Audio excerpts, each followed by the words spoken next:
Oh, wait a minute. Jerry, the most likely reason you will lose your home. Now, you want to talk about starting off with a depressing subject. Good thing we've foreclosure. Been laughing. And you may wonder how foreclosures happen. We're going to talk about it. Well, let's talk about it now. Well, ironically, over half of foreclosures come from illness or injury, and only 2 to 3% from death. Most people have... What about job loss and stuff? That's the other... Where does that fit in?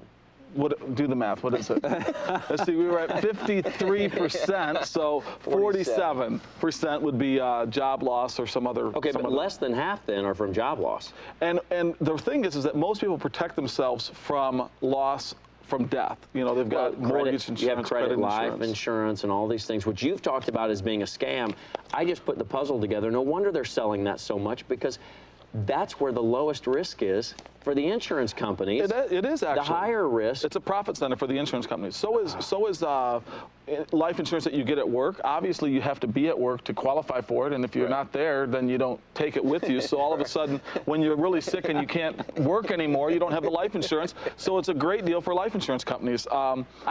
This is really interesting to know all of these statistics, because it then lets you see insurance completely different. And when you are disabled, either from an injury or a sickness, maybe you're in a car accident, some reason that you can't work for a prolonged period of time, your income goes down, your expenses, you become more of an expense. Actually, I'm more of a liability if I stay alive. Yeah, you messed up and you lived, so now the life insurance doesn't pay off. This is really horrible to talk about. But it's something you have to think about, because, and you don't have to buy this from me. You can go to your human resource department and see they probably have a package there that you can get through payroll deduction. But what you want to do is you want to sit down and figure out how much of my monthly paycheck goes for home or rent or utility bills or groceries, and cover that. And statistically, 2 to 5 years, 5 years is the magic number, because in 5 years you'll either have died from the disability or you'll have recovered to the point where you can go back to work. So you don't have to get the big sick to age 65 and insure 100% of your paycheck.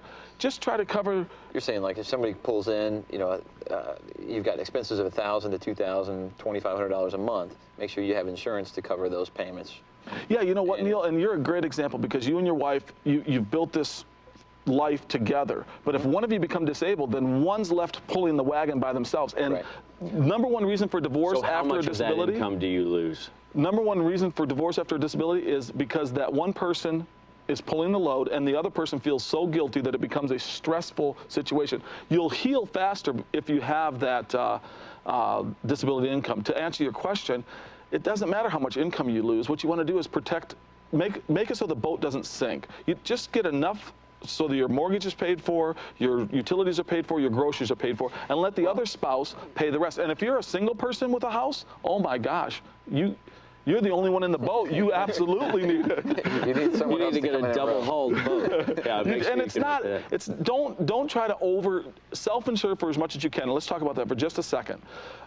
The higher deductible you have, the lower the cost, right? Right, and so the deductible is actually self-insuring. Right, self-insuring. So what you want, it's called an elimination period. So how long can you go without a paycheck? Can you go 30 days? Can you go 60 days, 90 days, 180 days? The longer you can go without this policy kicking in, the cheaper the cost is going to be. So we want you to self-insure for as much as you can, and then let the policy come in. All we're trying to do is make sure the boat stays afloat until you're healthy and back at work. Well, this is great stuff to know. And especially the statistics, I would have guessed many more people lose their homes because of a job loss or other things. But not having disability insurance really brings a lot to light. Consider that. I tell you, an insurance review called Jerry Szeszulski, it's time very well spent. He doesn't even have to be your insurance agent. I think once you talk to him, you'll want him to be your insurance agent. 254-2578. Great stuff you're bringing to the show. 254-2578. Well, you're watching The Future of Real Estate, Tulsa source for local real estate news and information. Coming up, Jeff Sargent, president of ONB Residential Mortgage, economics, what's really happening in the market, and a perspective on commercial real estate from Neil Daly of Baskin Daily Commercial at McGraw Realtors right after this.